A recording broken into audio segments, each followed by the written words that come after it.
Hi everybody, it's Margaret here with 60 and Me. Thank you for joining us today. Hope that you're having a wonderful day wherever you are in this beautiful world of ours. It's an amazing time to be alive, and I hope that you're doing okay. The topic today is about change. Now, as we've gone into a new year, I'm sure that all of us are thinking about changes that we want to make in our lives, and it can range from very simple things, a habit that we're trying to break, to something more significant and important and detailed.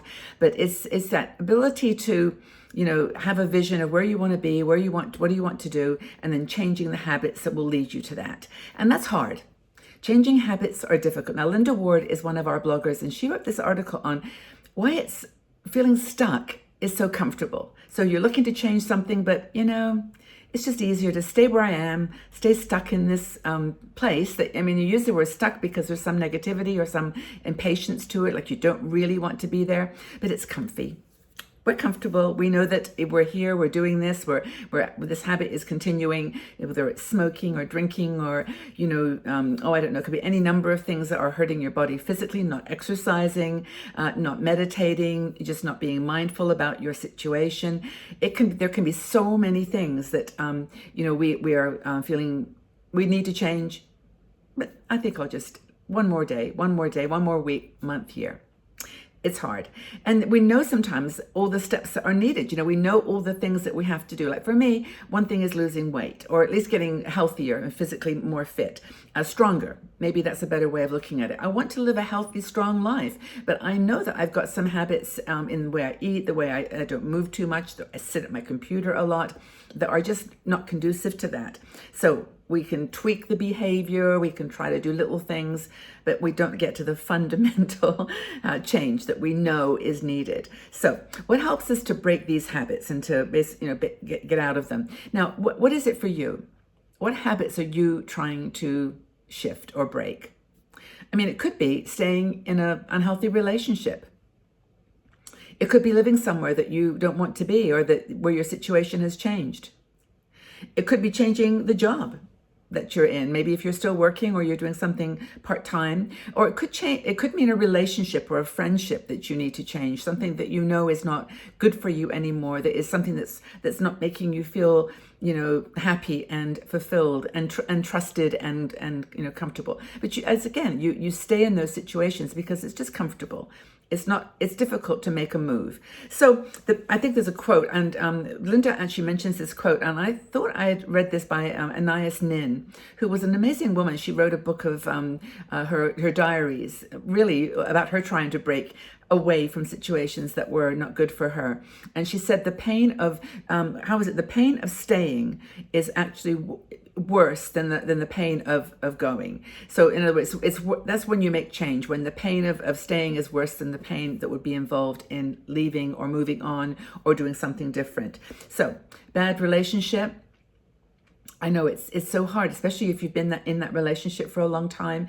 You actually feel like, the pain of staying in this now is more than the pain of me taking the chance and leaving and doing something different.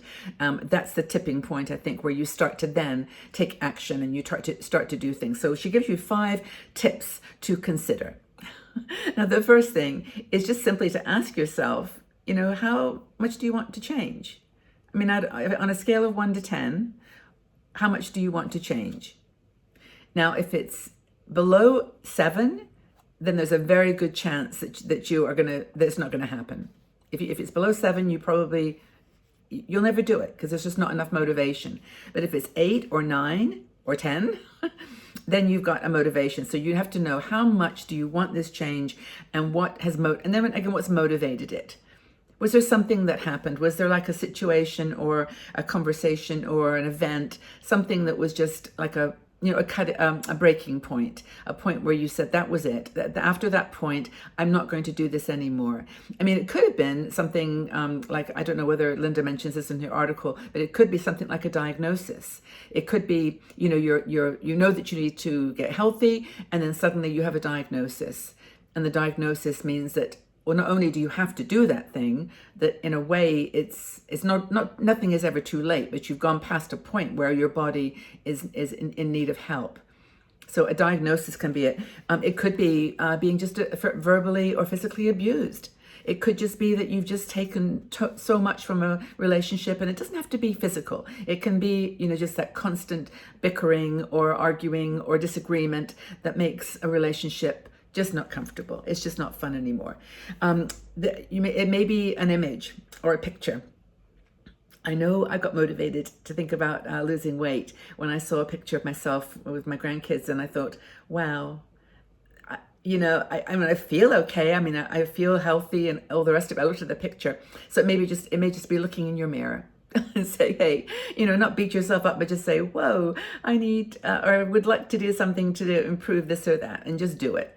And I'm all about accepting us flaws and all. And I've said that many, many times. But, if you need an inspiration to make a change, then go ahead and take those, those opportunities.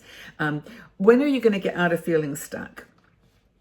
Now, somehow it's serving you. This is another tip that Linda talks about, and I think it's a really important one, is that we don't think sometimes how being stuck, staying in a relationship, staying, in a place that's not happy, you're not happy, or doing something that's not pleasing, is that there's something in that is serving you.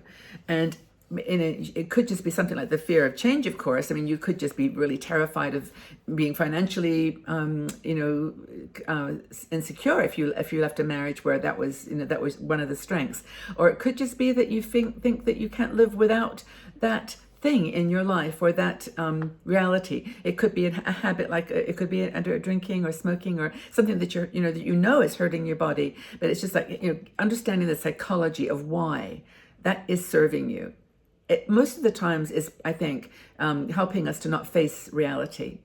It's not helping us to face our reality.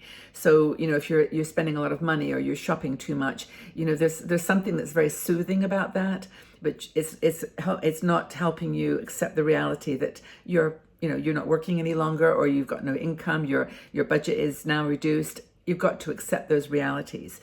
A clutter in the house is another one. There's something in those things that you don't want to throw away that is serving you. So you've got to understand that. I highlighted something on my notes here. There's something you're getting out of every negative habit, relationship, or lifestyle that keeps you stuck right there. So I think that, looking at, as Linda talks about in the next section about triggers, to look at the things that are triggering your behavior. Like, for example, whenever, and this is just me, I'll be honest about this. Whenever I have to deal with a financial situation, I eat chocolate mostly. I don't eat a lot. Like, it's not like I sit down and eat 3 chocolate bars or, a box of chocolates, but I notice myself, like when I sit down with a cup of coffee and I'm paying my bills for the month or whatever, and I've got a cup of coffee and a little bit of chocolate, I just feel, I feel soothed. And I'm sure I'm not the only one. So I'm trying to be kind of specific here, because it's subtle.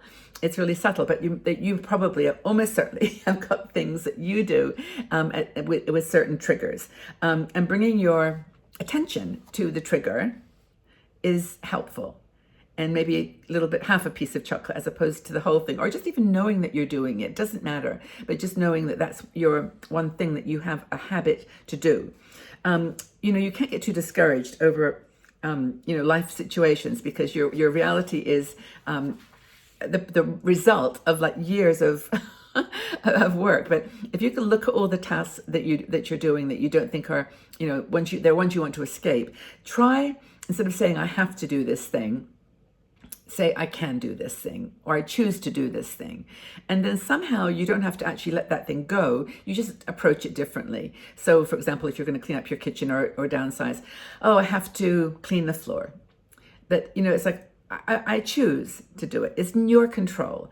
And then if it still feels uncomfortable and not something that you want to do, well, then maybe you have to get a vacuum cleaner or do something else. You have to be creative. So what's the barrier? What's the barrier that stops actions? Well, sometimes it's just simple fear.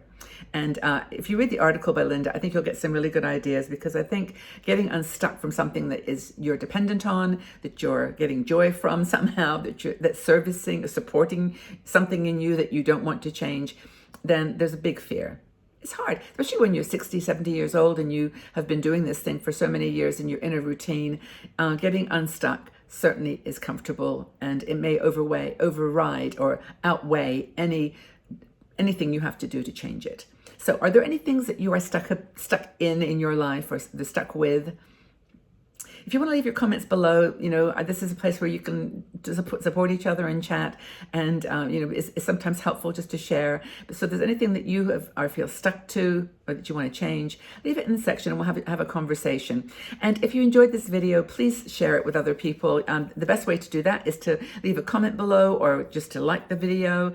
And if you aren't subscribed, please do, because we do a lot of videos every week, 4 of them, and they're all on different topics. I do makeup, relationships, downsizing, travel. We do mindset change, nutrition, financial issues, all kinds of things. So these are just everything that women in their 50s, 60s, 70s, 80s and older we think are interested in, because I'm the 73-year-old woman that I'm speaking to myself as well. So have a really lovely day wherever you are. Take good care of yourself, and know that you're loved and respected, and that we love to have you here. And again, take good care. Bye-bye for now.